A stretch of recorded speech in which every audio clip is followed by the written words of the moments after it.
CWRC ಆದೇಶನ ನಾವು ಒಪ್ಕೊಳ್ಳೋಕ್ಕೆ ತಯಾರಿಲ್ಲ. ಯಾಕೆಂದರೆ ನಮ್ಮ ಜಿಲ್ಲೆಯಲ್ಲಿ ನಮಗೆ ಕುಡಿಯೋಕ್ಕೆ ನೀರಿಲ್ಲ, ಬೆಳೆಗಳಿಗೂ ನೀರಿಲ್ಲ. ನಾವು ಹೋರಾಟ ಮಾಡಿ ನೀರು ಬಿಡ್ಸ್ಕೊಂಡಿದ್ದೀವಿ. ಅದು 1500 ಕ್ಯೂಸೆಕ್ಸನ್ನು ಬಿಟ್ಟಿದ್ದಾರೆ. ಅದು ಅರ್ಧಂಬರ್ಧ ಬೆಳೆಗೆ ಆಗ್ತಾಯಿದೆ, ಪೂರ್ಣ ಬೆಳೆಗೆ ಆಗ್ತಾಯಿಲ್ಲ. ಸ್ಟ್ಯಾಂಡಿಂಗ್ ಕ್ರಾಪ್ಗೆ ಹೊಸ ಬೆಳೆ ಅಂತೂ ಯಾರೂ ಹಾಕಿಲ್ಲ.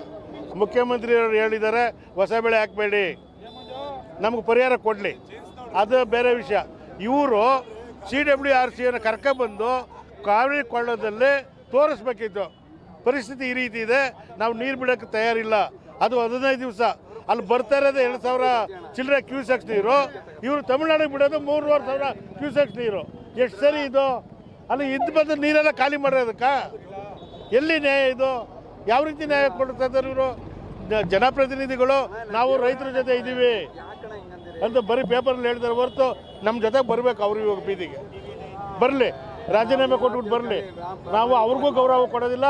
ಮತ್ತು ಈಗೇನು 15ನೇ ತಾರೀಕು ಸ್ವಾತಂತ್ರ್ಯೋತ್ಸವ ಬರ್ತಾ ಇದೆ, ನಮ್ಮ ನೀರೆಲ್ಲ ಹೋದ್ಮೇಲೆ ನಮ್ಗೆ ಇನ್ನೇನು ಕೆಲಸ, ಅದನ್ನು ಬಹಿಷ್ಕಾರ ಮಾಡ್ತೀವಿ. ಹಾಂ, ಎಲ್ಲಿಗೆ ನೀರೆಲ್ಲ ಹೋಯ್ತಾ ಇದೆ ತಮಿಳ್ನಾಡಿಗೆ? ಸ್ವಾತಂತ್ರ್ಯೋತ್ಸವನ ಅಲ್ಲೇ ಮಾಡ್ಕೊಳ್ಳಿ, ನಮ್ಮ ಮಂಡ್ಯದಲ್ಲಿ ಮಾಡೋದೇ ಬೇಡ. ನಮಗೆಲ್ಲಿದೆ ಸ್ವಾತಂತ್ರ್ಯ? ನೀರಿಲ್ಲ, ಕುಡಿಯೋಕ್ಕೂ ನೀರಿಲ್ಲ, ಜಾನುವಾರಿಗೂ ನೀರಿಲ್ಲ, ಬೆಳೆಗೂ ನೀರಿಲ್ಲ. ಮರಣ ಶಾಸನ ಅದರಲ್ಲೂ ಡೆಸ್ಟೋರ್ ಆಗುತ್ತೆ. ಅದರಲ್ಲೂ ಮೈಸೂರಿಗೆ ಬೆಂಗಳೂರಿಗೆ ನೀರು ಕೊಡ್ಬೇಕಂತ ನಾವು 6ನೇ ಹಂತದಲ್ಲಿ. ಯಾವ ನ್ಯಾಯ ಇದು? ಕನ್ನಂಬಾಡಿ ಕಟ್ಟೆ ಕರೆದು ಕುಡಿಯೋಕ್ಕೆ ಮಾತ್ರ ಇದು ಅನ್ಯಾಯ ಮಾಡ್ತಾ ಇದ್ದಾರೆ. ನಮ್ಮ ಜಿಲ್ಲೆಗೆ ತುಂಬ ಕಾವೇರಿ ಕೊಳ್ಳದ ಜನಗಳಿಗೆ ತುಂಬ ತೊಂದರೆ ಆಗ್ತದೆ. ಇದು ನಿಲ್ಲಬೇಕು. ಅವ್ರು AC ರೂಮಲ್ಲಿ ಕೂತ್ಕೊಂಡೇನೋ ಆರ್ಡ್ರ್ ಮಾಡಿಬಿಟ್ರು. ಕರ್ಕೊಂಬಂದು ವಾಸ್ತವ ತೋರಿಸ್ಬೇಕಿತ್ತು. ನಮ್ಮ ಕರ್ನಾಟಕದವರು ಯಾರು ನೀರಾವರಿ ಮಂತ್ರಿಗಳಿಲ್ವಾ? ಸಂಬಂಧಪಟ್ಟ ಅಧಿಕಾರಿಗಳಿರ್ಲಿಲ್ವಾ? ಏನು ಮಾಡ್ತಿದ್ರು ಇವರು? ಅವ್ರು ಮಾತ್ರ ತಮಿಳ್ನಾಡವ್ರು ಬಂದು ಸುಪ್ರೀಂ ಕೋರ್ಟ್ಗೆ ನಾವು ಅರ್ಜಿ ಹಾಕ್ತೀವಿ ಮೇಕೆದಾಟು ಮಾಡೋಕ್ಕೂ ಅಂತ ಹೇಳ್ತಾರೆ. ಇಲ್ಲಿ ನೀರನ್ನು ಬಿಡ್ಸ್ಕೊಂಡವ್ರೆ. ನಮ್ಮ ಕರ್ನಾಟಕದವ್ರು ಏನು ಮಾಡ್ತಾ ಇದ್ದಾರೆ? ಕತ್ತೆ ಮೇಯಿಸ್ತಾ ಇದ್ದಾರಾ? ಪ್ರಶ್ನೆ ಇಲ್ವಾ? ನಮ್ಮ ಪ್ರಶ್ನೆ ಅದು.